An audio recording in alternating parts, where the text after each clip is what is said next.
बिना संघर्ष के जब तक आप बीती नहीं होगी, जब तक आप अपने जीवन में संघर्ष नहीं करोगे तो आप संघर्ष को समझोगे कैसे? कि जनता है, सब जानती है।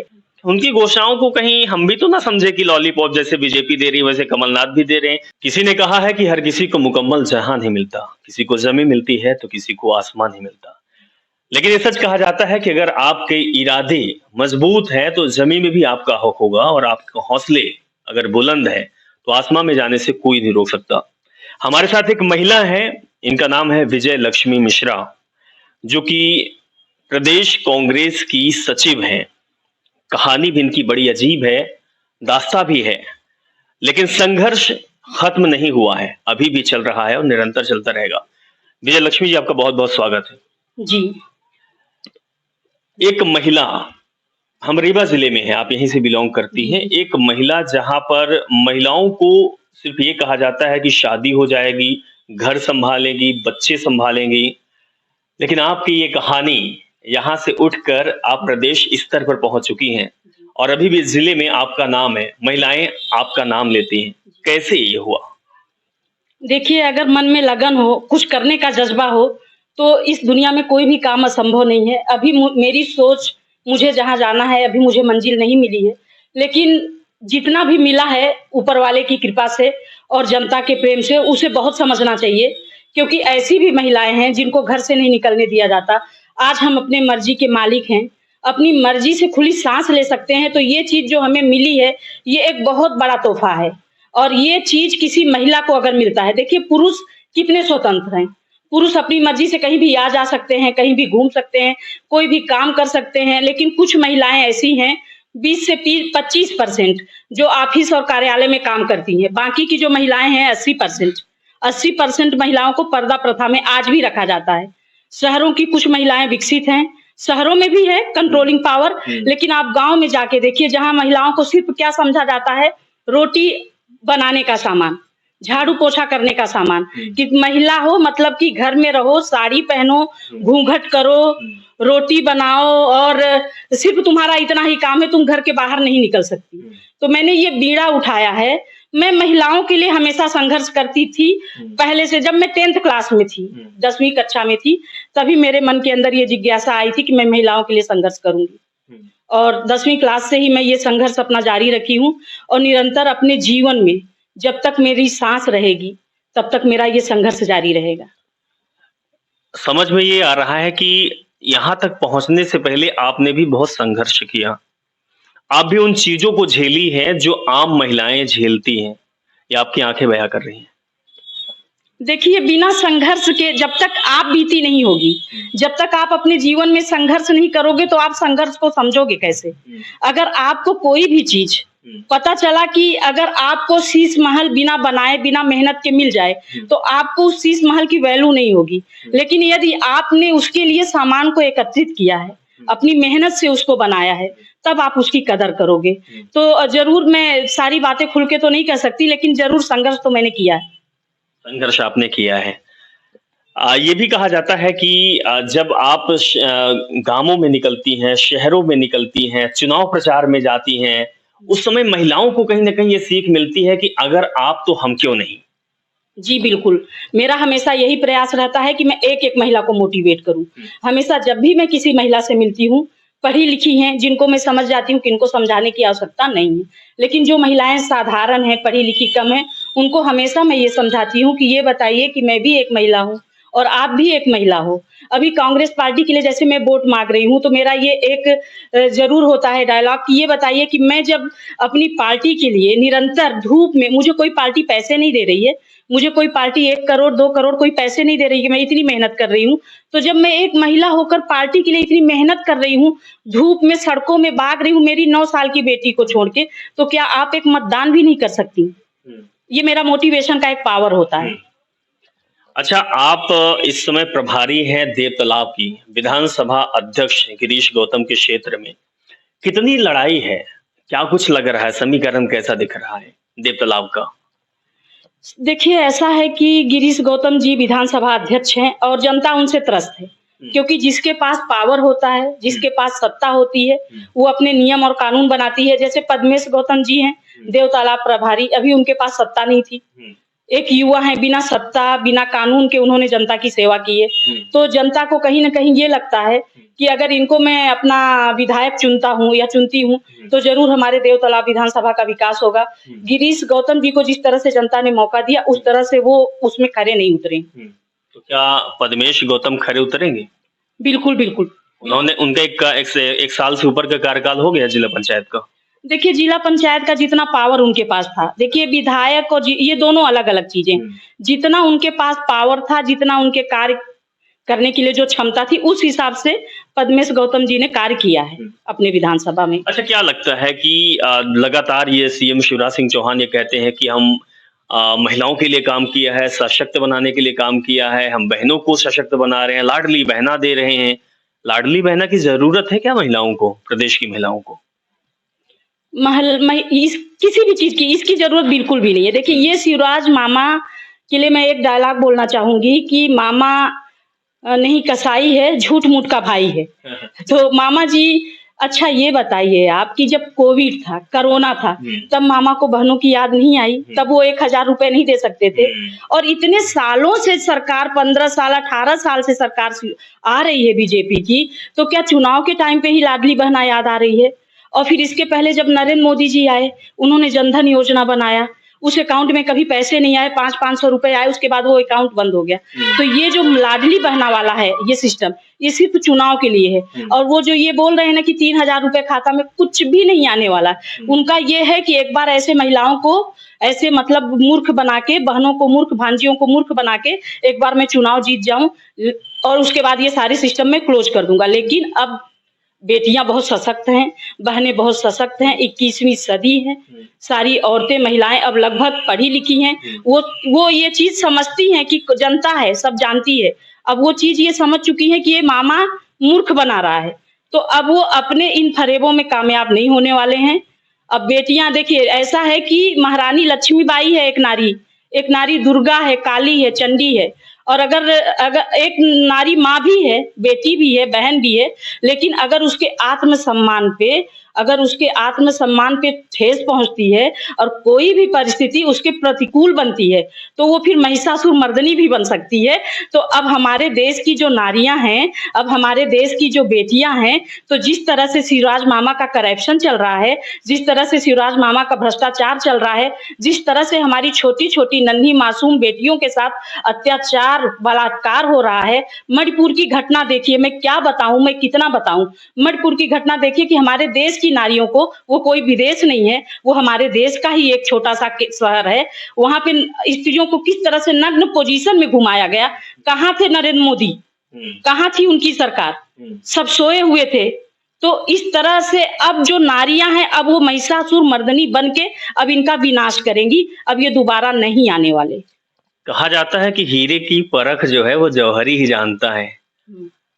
यहाँ विजय लक्ष्मी जी हैं, पहचान हुई है पार्टी में आपकी? कमलनाथ जी पहचान पा रहे हैं कि प्रतिभा है यहाँ? अब देखिए कि जो हमारे मीडिया साथी होते हैं, देखिए जो हर इंसान के अंदर प्रतिभा है। लोग छोटे छोटे गांवों में, कस्बों में छुपे रहते हैं। पॉलिटिक्स भी एक ऐसी चीज है, जैसे आप आए, आप हमारे भाई हैं, आपने हमारा इंटरव्यू लिया। अब आपको अगर ऐसा लगता है कि हाँ मेरे अंदर प्रतिभा है, मेरे अंदर कुछ गुण है, अब आप हमारी प्रतिभा को आगे ले जाएंगे। कमलनाथ जी मुझे जानते हैं, अगर नहीं जानते होंगे तो कमलनाथ जी भी जानेंगे, राहुल गांधी जी भी जानेंगे, प्रियंका गांधी जी भी जानेंगे। मतलब ये परिचय के मोहताज नहीं है, अगर आपके अंदर कुव्वत है तो वो जरूर जानेंगे।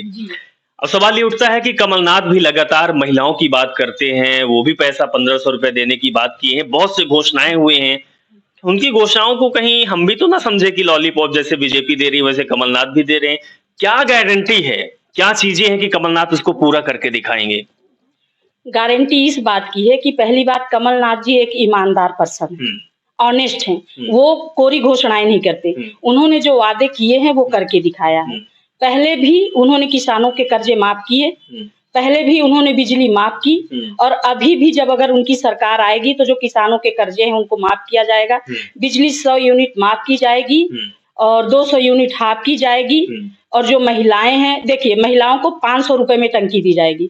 ऐसा कोई नियम कमलनाथ जी ने अपने उसमें नहीं बनाया है कि जैसे शिवराज ओटीपी नहीं आ रही है, आपके नाम से कार फाइनेंस है, आपके नाम से बंगला फाइनेंस है, आपकी एज इतनी है, तो उसमें सिर्फ उन्होंने ये नियम बनाया है कि सिर्फ नारी होना चाहिए। और अच्छा, एक बात और है कि ठीक है, कमलनाथ के हम ये वादे कर सकते हैं, दावे समझ सकते हैं। अमूमन ये देखा जाता है कि जो लाडली बहनें की शुरुआत हुई कि उनको पैसा दिया जाएगा, उसी तर्क पे कमलनाथ भी ने घोषणा कर दिया, पहले घोषणाएं नहीं थी। लेकिन क्या आपको नहीं लगता कि नारियों को सम्मान देना चाहिए, नारियों को रोजगार देना चाहिए, जो योजनाओं की बात करते हैं वो हकीकत में जमीन पर उतरना चाहिए? ऐसा अमूमन होता नहीं है। शिक्षा की बात करें, स्वास्थ्य की बात करें, रोजगार की बात करें, केवल और केवल चुनावी भाषण बन के रह चुका है। कितना आप समझती हैं सही है और कहां तक होना चाहिए? देखिए, इस बात को मैं थोड़ी पर्सनल बोलना चाहूंगी नारियों के लिए, क्योंकि अधिकार हमेशा मिलता नहीं है, अधिकार हमेशा छीनना पड़ता है। तो हमारे देश की नारियां कहीं न कहीं कमजोर पड़ जाती हैं, कहीं न कहीं चुप पड़ जाती हैं, कहीं न कहीं डर जाती हैं, अपने अधिकार के लिए लड़ना पड़ता है। तो इसके लिए देश की नारियों को थोड़ी लड़ना पड़ेगा और एकता में ही शक्ति है। एक नारी दूसरे नारी को सपोर्ट करे, धरना प्रदर्शन करे। अब ये बताइए कि पुरुष और महिला की आबादी में क्या अंतर है? लगभग दोनों की बराबर है। आज चुनाव प्रचार हो या कोई चीज हो, अगर बताइए कि अगर सिर्फ पुरुष बस वोट करें तो क्या कोई प्रत्याशी जीतेगा? थोड़ी देर के लिए सपोर्ट किया जाए कि महिलाएं घर में छुप के रहें, महिलाएं वोटिंग नहीं करती हैं, महिलाओं को पीछे रखा जाता है, बहुत दबाया जाता है, हर जगह हर फील्ड में महिलाओं के साथ अन्याय किया जाता है। सतयुग, द्वापर, त्रेता, हर युग में, चाहे द्रौपदी के रूप में हो, महिला के साथ अन्याय हुआ, चाहे सीता के रूप में हो, महिला के साथ अन्याय हुआ। तो महिलाओं के लिए इसको खुद जागरूक होना पड़ेगा, अपना अधिकार उनको खुद हासिल करना पड़ेगा। अगर रीवा की महिलाओं की बात की जाए, हालांकि आप प्रदेश स्तर पर काम करते हैं, रीवा की महिलाएं कितनी जागरूक हुई हैं, कितनी प्रेरित हुई हैं और क्या रुझान उनका आ रहा है अपने को लेके, अपने भविष्य को लेके? रीवा की महिलाएं, देखिए ऐसा है कि जो बीजेपी का करप्शन चल रहा है, भ्रष्टाचार चल रहा है, अभी तो बातें अपन यही करेंगे, तो उससे महिलाएं बिल्कुल जागरूक हुई हैं। जिस प्रकार की आए दिन रोज घटनाएं घट रही हैं, जिस प्रकार से बीजेपी की कोरी घोषणाएं हो रही हैं, सिर्फ घोषणाएं करते हैं। उज्ज्वला घोषणा किया उन्होंने कि भाई टंकी तो दे दिया, क्या मतलब टंकी देने का जब आपने टंकी को 1200 बढ़ा दिया? ऐसी कोरी घोषणा करने का कोई मतलब नहीं है। तो रीवा की महिलाएं पूरा अपना मन बना चुकी हैं, पूरी तरह से वो जागरूक हो चुकी हैं कि अब की बार नो मोदी सरकार, अब की बार कमलनाथ सरकार। कमलनाथ सरकार, ठीक है। आप प्रदेश स्तर में महिलाओं के लिए काम करती हैं, आप सचिव भी हैं महिला मोर्चा की। पूरा 5 साल का आप काम, ठीक है, चुनाव में आपको दायित्व मिला, आप निर्वहन कर रही हैं, 5 साल आप कैसे काम करती हैं महिलाओं के लिए? मतलब मैं आपसे इंटरनल चीजें जानना चाहता हूं कि कांग्रेस पार्टी जो महिला मोर्चा संगठन बना हुआ है, इसका मुख्य काम क्या होता है? 5 साल आप क्या करती हैं? इसका मुख्य काम ये होता है कि जो हमारे जिले में जो गांव है, मेरा मेन मकसद होता है महिलाओं को जागरूक करना, खास तौर पर उन महिलाओं को जागरूक करना जो अपने अधिकार को नहीं समझती, जो डरती, जो डरी सहमी महिलाएं हैं। जैसे पता चला कि प्रताड़ित हैं लोग, महिलाएं अक्सर अपने घर में प्रताड़ित हुआ करती हैं, बाहर प्रताड़ित हुआ करती हैं, तो उनको जाके समझाना कि भाई डरो नहीं, अगर आपको किसी प्रकार की कोई आपत्ति होती है, कोई परेशानी होती है, तो हमारी पार्टी आपके साथ है। जैसे मैं कांग्रेस, देखिए आप अगर किसी की मदद करना चाहते हो तो आप एक आम इंसान बन के भी मदद कर सकते हो, लेकिन बिना पावर आज के जमाने में कुछ नहीं होता। ये कोई कहने की बात नहीं है। जब तक आपके पास कोई सत्ता, कोई पावर नहीं होगा तो आप किसी की हेल्प भी नहीं कर सकते। तो अपन उसके पास जाते हैं कि भाई यदि आपको अपना नंबर देते हैं कि यदि आपके पास ऐसी कोई समस्या आती है तो आप मुझसे कांटेक्ट करें, हम आपकी हेल्प करेंगे। इस प्रकार से हम महिलाओं को जागरूक करते हैं और घर घर जाके जो महिलाएं पीड़ित हैं उनको बताना किस प्रकार से, और शहरों में भी बताना। देखिए महिलाएं कहीं भी सुरक्षित नहीं है, आपको जैसे कि पता है कि ना कार्यालय में सुरक्षित है महिलाएं, ना ऑफिस में सुरक्षित है महिलाएं, ना ट्रेन में सुरक्षित है, ना बस में सुरक्षित है। बेटियां, महिलाएं हर जगह असुरक्षित हैं। तो उनको इस चीज की जानकारी देना कि भाई अपनी सुरक्षा अपने हाथ में, आप मजबूत, आपको खुद बनना पड़ेगा, आपको मजबूत खुद बनना पड़ेगा और अपनी सुरक्षा खुद करनी पड़ेगी। तो किस प्रकार से आपको समाज में चलना है, किस समाज को समझने की, कैसे आप करीब की नजर, परखने की नजर। महिला के लिए तो सबसे बड़ी बात ये होती है कि पहले वो अपनी सुरक्षा करे। भाई महिला कमजोर नहीं है। देखिए महिला अगर घर चला सकती है तो महिला देश भी चला सकती है, लेकिन उसके लिए सबसे ज्यादा इंपॉर्टेंट होता है कि महिला सुरक्षित हो। तो ये इलेक्शन तो चल रहा है, आने वाला जो इलेक्शन है, तो हम विजय लक्ष्मी जी को कहाँ देखें? क्या वो कुर्सी, जिस कुर्सी से आप काम कर सकती हैं, उसकी आप हकदार हैं और वो आपको मिलनी चाहिए, उसके लिए क्या फाइट है? देखिए, अभी तो हम संघर्ष कर रहे हैं और अगर हमारे अंदर वो योग्यता होगी, हमारे अंदर वो होगा तो वो कुर्सी हमें ज़रूर मिलेगी, जनता की मदद से मिलेगी, ईश्वर की मदद से मिलेगी, आप सभी के सहयोग से मिलेगी। हुँ? चलिए, इसकी हकदार आप समझती हैं कि हम हैं। हाँ, हाँ, बिल्कुल अगर हम मेहनत कर रहे हैं देखिए हर इंसान अगर मेहनत करता है, कर्म करता है तो किसी न किसी मकसद से ही करता है। सबसे बड़ी बात है कि अगर आपके पास वो पद, वो कुर्सी रहेगी तो आप और अच्छे तरीके से मदद कर पाएँगे। हाँ, बिल्कुल, बिल्कुल। हाँ, कभी-कभी मैं अपने आप को बहुत असहाय महसूस करती हूँ। जैसे मैं कभी-कभी किसी क्षेत्र और फ़ील्ड में जाती हूँ, चूँकि मेरे पास पावर नहीं है उस हद तक का, तो बिल्कुल मुझे लगता है कि काश अगर मेरे पास वो पावर होता, तो मैं काफ़ी अच्छी मदद कर पाती महिलाओं को और भी जागरूक कर पाती। बहुत बड़ी बात है, तो ये प्रतिभा और निकलनी चाहिए। अगर बात निकली है तो वो जानी भी चाहिए। जी। अब देखिए आपके आला कमान है, राहुल गांधी जी हैं, प्रियंका गांधी हैं, खुद महिला नेतृत्व कर रही हैं, सोनिया गांधी जी, कमलनाथ भी इस ओर ध्यान देते हैं। अब आपकी बात पहुंचनी चाहिए क्योंकि आपके अंदर वो टैलेंट, वो चीजें हैं जिसकी दरकार हर किसी को होती है। बस एक आखिरी सवाल जाते-जाते, क्या आप संदेश देना चाहती हैं महिलाओं को? क्या कहना चाहती हैं चुनाव को लेकर भी और जो पर्सनल लाइफ से संघर्ष करती आ रही हैं, इन चीज़ों को झेलती हैं जो चीज़ें आप झेल चुकी हैं। कुछ लोग, कुछ महिलाएँ निकल पाती हैं, कुछ निकल नहीं पाती हैं, लेकिन करना चाहती हैं। देखिए, मैं सभी प्रदेश की और देश की महिलाओं को अपना यही संदेश देना चाहती हूँ कि ज़िंदगी बहुत इम्पोर्टेंट है, एक ही बार लाइफ में मिलती है। यदि आप किसी भी प्रकार के संघर्ष और किसी भी प्रकार के पीड़ा से पीड़ित हैं, चाहे वो आपके घर का आपका सगा-संबंधी हो या कोई बाहरी व्यक्ति हो, तो आप बिल्कुल शर्माएँ ना, बिल्कुल संकोच ना करें। आप अपने किसी अच्छे दोस्त को ये बात बता सकते हैं। अगर आप डायरेक्ट पुलिस तक नहीं जा सकते, तो आप किसी अपने दोस्त की मदद ले सकते हैं। और चुनाव के लिए मैं ये संदेश देना चाहती हूँ कि मेरी प्रिय माता, बहनें जो कि देख रही हैं कि देश और प्रदेश में किस प्रकार से करप्शन और छोटी-छोटी मासूम बच्चियों के साथ जिस प्रकार का अत्याचार, रेप, बलात्कार हो रहा है निर्मम, जो कि मैं अपने शब्दों से बयान नहीं कर सकती। तो अगर इस प्रकार की सरकार जो नरेंद्र मोदी जी की चौकीदारी है, अगर वो इसी प्रकार से चौकीदार बनाए रहेंगी, तो वो दिन दूर नहीं जब हमारे घरों में घुसकर करप्शन होगा, रेप होगा, बलात्कार होगा। तो मेरे देश की जो माताएँ, बहनें हैं, उनसे मैं हाथ जोड़कर विनती करती हूँ कि सरकार बदले। जय जय कमलनाथ। चलिए, बहुत तौर पे कहा कि महिलाओं को भरोसे नहीं, खुद से शक्तिशाली बनना पड़ेगा। सबसे बड़ी बात है कि जिस तरह से और जिस जगह से विजय लक्ष्मी जी निकली हैं, तो इनकी प्रतिभा को सलाम भी करते हैं और साथ में सम्मान करते हैं। समझना उनको भी चाहिए जो कि ऐसे टैलेंट को बढ़ावा देने की बात करते हैं। केवल ये आश्वासन और मंचों पर नहीं, हकीकत में कुछ कर दिखाना होगा। सम्मान है नारी शक्ति को।